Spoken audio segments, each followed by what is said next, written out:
கதை மிலேச்சன். கதை ஆசிரியர் திரு அம்பை அவர்கள்.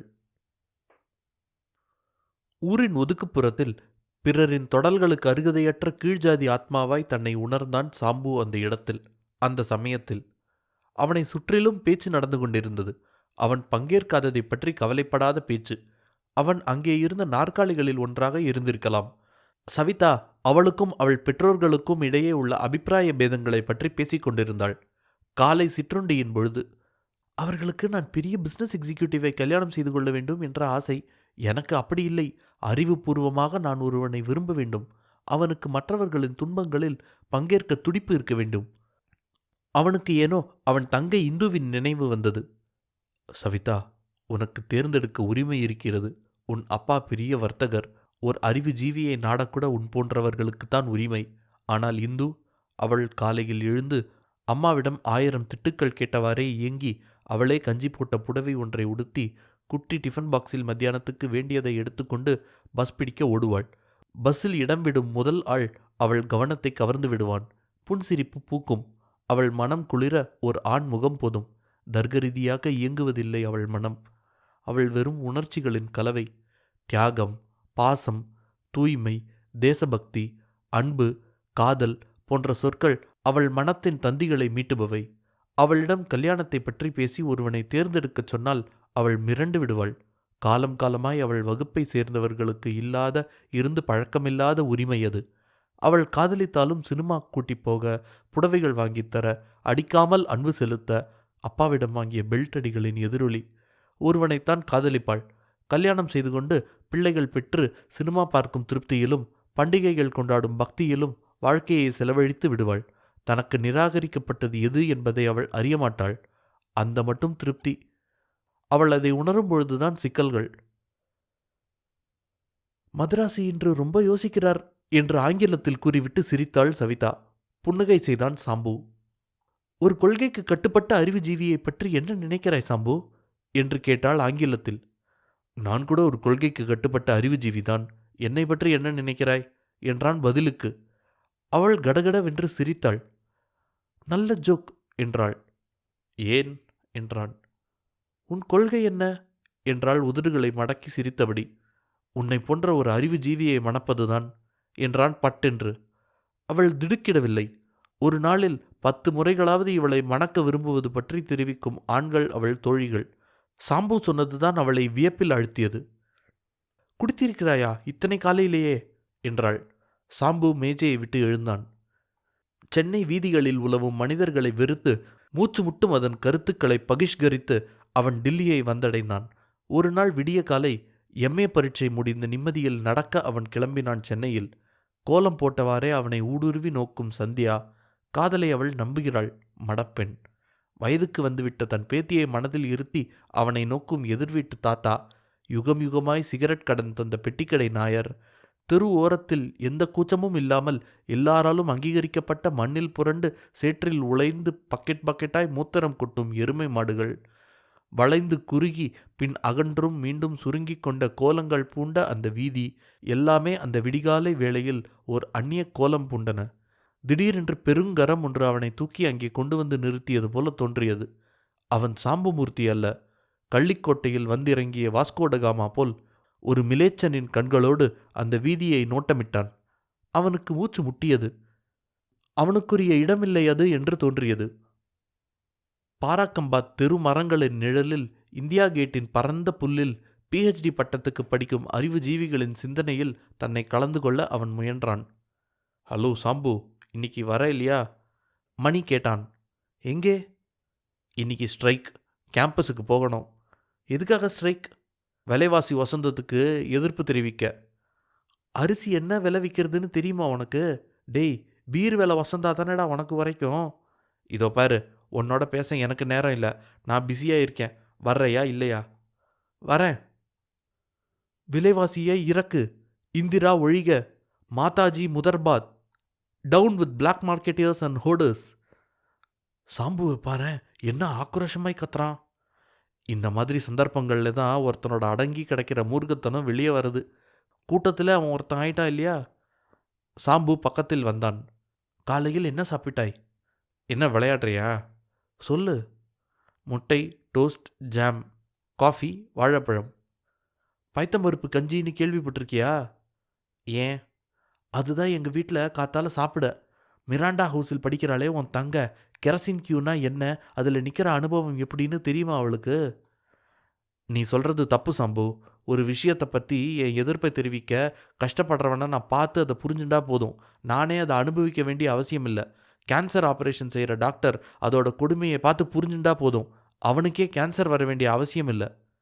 இது வியாதி இல்லை. இதுவும் ஒரு வியாதி தான், சமூகத்தை பீடிக்கிற வியாதி. அப்படியே வச்சுப்போம். நான் அதை அனுபவிச்சிருக்கேன்.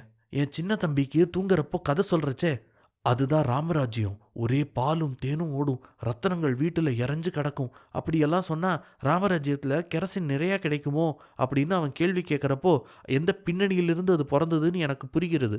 அம்மா கரண்டியை சாதத்தில் வைக்கிற போதே ரொம்ப சமத்தா, அம்மா எனக்கு பசிக்கலை, ஒரே ஒரு கரண்டி போதும்னு என் கடைசி தங்க சொல்கிற போது அரிசி விளைவோட பாரம் என் நெஞ்சில் ஏறிக்கிறது. பக்கத்தில் நின்றவாறு சம்பாஷணையை கேட்டுக்கொண்டிருந்த சவிதா பெரிதாக சிரித்தாள். கோஷங்கள் மாலையில் முடிந்தன. மீண்டும் ஹாஸ்டலுக்கு வரும் வழியில் ஆர்த்தி பானர்ஜி அவனுடன் நடந்து வந்தாள். மின் குரலில் ஆங்கிலத்தில் கூறினாள், உன் கருத்துடன் எனக்கு உடன்பாடுதான். ஏனென்றால் நீங்கள் கூறும் அனுபவங்கள் என் வீட்டில் புதிதல்ல என்றாள். நீ பிஹெச்டி செய்யாமல் வேலைக்கு போயிருந்தால் உன் வீட்டிற்கு அது பயன்பட்டிருக்கும் இல்லையா? அவள் புன்னகை செய்தாள். ஆமாம், ஆனால் என் கனவுகள் என்னை இங்கே அழைத்து வந்தன.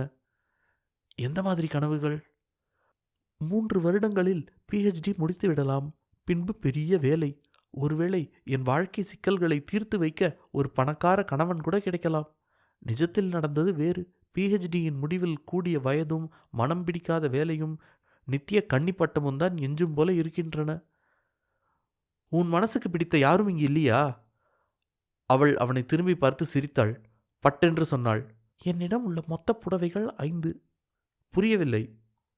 ஓபராய் போய் காஃபி குடிக்கவோ, அக்பர் ஹோட்டல் போய் சாப்பிடவோ அணிந்து கொள்ளக்கூடிய புடவைகள் என்னிடம் இல்லை. பெரிய ஹோட்டல்களில் நுழைந்தவுடனேயே என் கண்கள் விரிந்து நாவடைத்து போய் விடுகிறது. என் 300 ரூபாய் ஸ்காலர்ஷிப்பில் 100 ரூபாய் வீட்டுக்கு அனுப்பிவிடுகிறேன். மரியாதைக்கு கூட என்னால் எங்காவது வெளியே போனால் நான் பில் தருகிறேன் என்று சொல்ல முடியாது. எனக்கு இந்த மனநிலையில் ஏற்படும் எந்த அன்பும் காதல் என்ற பட்டம் பெற முடியாது. அது சுயநல எண்ணங்களோடு திட்டமிட்டு பின் நடைமுறையில் செயல்படும் வியாபாரம்தான். காதல் என்ற சொல்லுக்கே நம் வாழ்க்கை முறையில் இடமில்லை. இது குறிப்பிட்ட சிலரின் ஏகபோக உரிமை. ஒரு நிமிஷம் என்று அப்பால் சென்றாள். ஏ சாம்பு, ஆர்த்தியிடம் ஜாகிரதை. அவள் ஒரு கணவனை தேடிக்கொண்டிருக்கிறாள். விழுந்து விடாதே. பின்னால் கனைத்தாள் ஆரத்தி. ஆரத்தி, நான் ஒன்றும்... பரவாயில்ல கோவிந்த், நீ டெல்லியின் நாற்ற சந்துகளில் விளக்கு கம்பம் புடவையை கட்டி கொண்டு வந்தால் கூட பின்னால் போகிறாய் என்று கேள்விப்பட்டேன். நான் உன்னை விட தேவலை இல்லையா? கோவிந்துக்கு பலமான அடிதான். அதன் பின் மௌனமாகவே நடந்தனர். ஹாஸ்டலில் இந்துவின் கடிதம் வந்திருந்தது. வைரத்தோடாமண்ணா, அப்பா முடியாது என்று கூறிவிட்டார். அண்ணா, நீ பிஹெச்டி முடித்ததும் நமக்கு இந்த மாதிரி தொல்லை இல்லை. நீ ப்ரொஃபஸர் ஆகி விடுவாய். அண்ணா, நீ நன்றாக படி. எனக்கு ஆஃபீஸில் வேலை ஜாஸ்தி. புது ஆஃபீஸர் ரொம்ப டிக்டேஷன் தந்து விடுகிறார். நாங்கள் எல்லோருமாக நேற்று இன்று நாளை போனோம். எனக்கு பிடித்தது. இந்து, இந்து, உன் உலகம் எவ்வளவு வித்தியாசமானது என்னுடையதை விட. பிஹெச்டி முடித்தால் ப்ரொஃபஸர் ஆகி விடுவேனா? இந்த பிஹெச்டியை எப்பொழுதுதான் முடிப்பது? ப்ரொஃபஸர் கருணையின்றி பிஹெச்டி வாங்க முடியுமா? அவர் ஜீனியஸ் தான். அதுதான் தொல்லை. 10 வருடங்களுக்கு குறைந்து அவரிடம் பிஹெச்டி வாங்க முடியாது. தீசிஸ் விஷயமாக போனால் மிக அழகாக ரயில்வே ஸ்ட்ரைக்கை பற்றி பேசுவார். ஜான் பெயினின் செக்ஸி குரல் பற்றி பேசுவார். நிக்சன் வாழ்க்கையின் ஏற்ற இறக்கங்களை பற்றி சொல்வார். ஜெரால்டு ஃபோர்டு எதற்கும் பயனில்லை என்பார். யாரும் நினைவு வைக்க முடியாத சரித்திர சம்பவங்களை நினைவு கூர்ந்து ஜோக் அடிப்பார். 1.5 மணி நேரம் ஆகிவிடும். சார், என் சாப்டர். என்ன சாப்டர்? 1வது சார். வீட்டில் கொடுத்தியா ஆஃபீஸ்லையா? வீட்டில் தான். இன்னொரு காப்பி உண்டா? சார். நாளைக்கு கொண்டா என் பார்க்கலாம். சரி சார். 2 வருடங்களாக இதுதான் நடக்கிறது இந்து. உங்களுக்கெல்லாம் இது எப்படி புரியும்? என்ன சாம்பு, லவ் லெட்டரா? தேஷ்பாண்டே கேட்டான். இல்லை தேஷ்பாண்டே. கல்யாணம் பண்ணிக்கொள்ள சொல்லி கட்டாயப்படுத்துகிறார்களா வீட்டில்? சிரித்தான் சாம்பு. ம். சரி, இன்னைக்கு வச்சுக்கலாமா? வேண்டாம் தேஷ்பாண்டே. டேய், நீ ஒரு முட்டாள் மதராசி. வாழ்க்கையை ரசிக்கத் தெரியாத மதராசி. இருக்கட்டும், உனக்கு தைரியம் இல்லை. ஒரு பெக் சாப்பிட்டா நீ டவுன் தான். என்ன சேலஞ்ச் பண்ணாதே. சும்மா பேச்சுத்தான் நீ. அம்மா திட்டுவாளா? சரி, இன்னைக்கு வச்சுக்கலாம். சாயங்காலம் தேஷ்பாண்டேயின் அறையில் 5-6 நபர்கள் கூடினர். சுடச் சுடத் தொண்டையில் இறங்கி பின் சூடு உடம்பில் பரவியது. சிக்கிம் பற்றி பேசிக் கொண்டிருந்தார்கள். திடீரென்று யானை பலம் வந்தது போல் இருந்தது. குறுக்காக துப்பி வைத்து கொண்ட நெப்போலியன் தான் என்று தோன்றியது.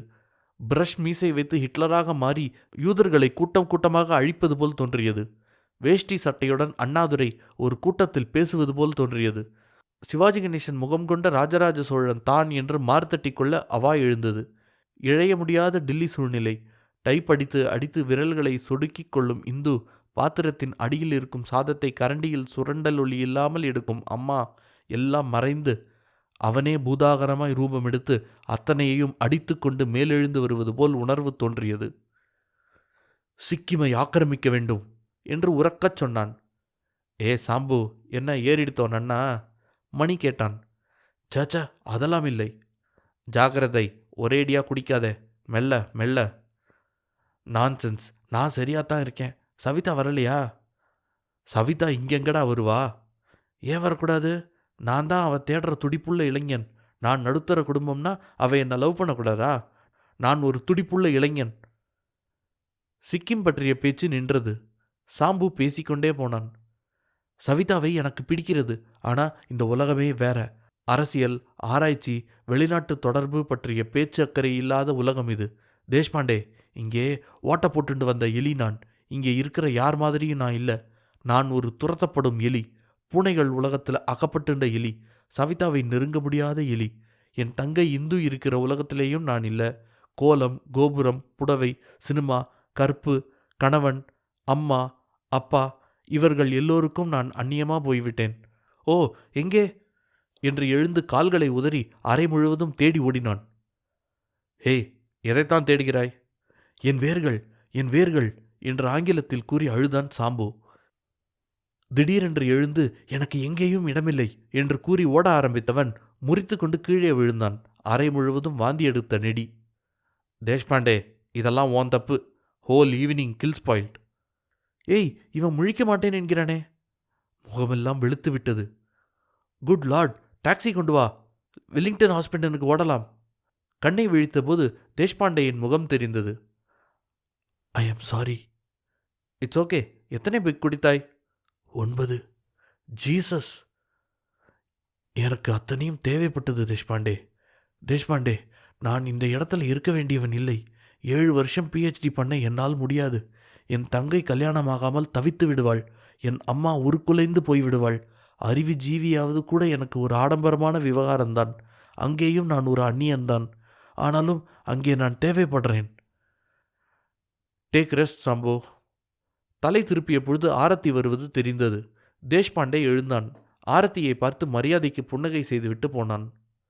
என்ன சாம்பு, இது என்ன இப்படி பண்ணிவிட்டீர்கள்? கண்களில் நீர் பெருகியது. ஆரத்தி, நான் ரொம்ப தனியா இருக்கேன். என்னால் இதை தாங்கிக் கொள்ள முடியவில்லை. உனக்கும் இந்த அனுபவம் உண்டா? கையில் இருந்த பையை பார்த்தவாறே ஆரத்தி பேசினாள். உண்டு, இதைவிட உண்டு. உங்களுக்கு வீட்டுக்கு திரும்பி போக முடியும். அங்கே மூத்த பிள்ளை என்ற அந்தஸ்து உண்டு. எனக்கு திரும்பி போக முடியாது. என் குடும்பம் நான் இல்லாமல் இருக்க பழகிவிட்டது. நான் அங்கே போகும்போதெல்லாம் வெளியாளாய் உணர்கிறேன். அவர்களை பொறுத்தவரையில் பிரச்சனை இல்லாத ஒரு பெண். அந்த எண்ணத்தை மாற்ற நான் விரும்பவில்லை. 2 உண்மைகளை நான் உணர்வதால் என் நிலைமையை என்னால் ஏற்க முடிகிறது. ஒன்று, வேலை செய்துதான் வாழ வேண்டும் என்ற சமூக பிரஜையால் பிறக்கும் உணர்வு. 2, நாம் எல்லோருமே ஒவ்வொரு வகையில் தனி ஆள்தான் என்ற உணர்வு. நான் சவிதாவை விரும்புகிறேன். ஆரத்தி புன்னகை செய்தாள். எனக்கு தெரியும். நான் பைத்தியக்காரன் என்று நினைக்கிறாயா? உண்மைகளை பார்க்காதவர். புரியவில்லை. சவிதாவை நீங்கள் விரும்புவது நடுத்தர வர்க்கத்திலிருந்து வந்தவன் என்ற தாழ்மையுணர்ச்சியால் தான். அந்த வர்க்கத்து உணர்வுகளிலிருந்து விடுபட விரும்பும் வேகத்தால் தான். இந்த உணர்வே ஒரு தப்பிக்கும் முயற்சிதான். ஏணிமேல் ஏறி எந்த வர்க்கத்தை ஏளனம் செய்கிறீர்களோ அதே வர்க்கத்தை நீங்கள் எட்டி பார்க்கிறீர்கள். கீழேயும் உங்களுக்கு இடமில்லை, மேலேயும் உங்களுக்கு இடம் இருக்காது. கோபிக்காதே. நீ என்னை விரும்புகிறாயா? அவள் அவனை பார்த்து சிரித்தாள். மற்றவர்கள் நினைப்பது போல நான் ஒரு கணவனை நிஜமாகவே தேடி அலையவில்லை. உண்மையான பரிவுணர்வை காட்ட என் போன்றவர்களுக்கும் முடியும். ஐ ஆம் சாரி. டோன்ட் பி என்று கூறிவிட்டு எழுந்தாள். அவள் போன பின் வெகுநேரம் நெஞ்சில் பல உணர்ச்சிகள் குழம்பித் தவிக்க வைத்தன. வேர்களற்ற நான் யார்? என்னை எந்த அனுபவங்களோடு நான் ஒன்றிப்போக வைக்க முடியும்? ஆராய்ச்சி செய்ய நேரமோ பணமோ அவனிடம் இல்லை. அது ஒரு நீண்டகால திட்டம். அவன் போன்றோர்களிடம் இல்லாத ஒரு போகப்பொருள் காலத்தை அலட்சியம் செய்யும் மனப்பான்மைதான். அவன் காலத்துடன் ஒன்று அதனுடன் சண்டையிட்டு அதனிடம் மண்டி போட வேண்டியவன். இல்லாவிட்டால் இந்துவின் வாழ்வு குலைந்துவிடும். தம்பியின் எதிர்காலம் இருளடையும். எங்கும் புகுந்து எப்படியும் வாழும் எலிகளில் அவன் ஒருவன். புரிந்தது. ஆனால் ஏற்க முடியவில்லை.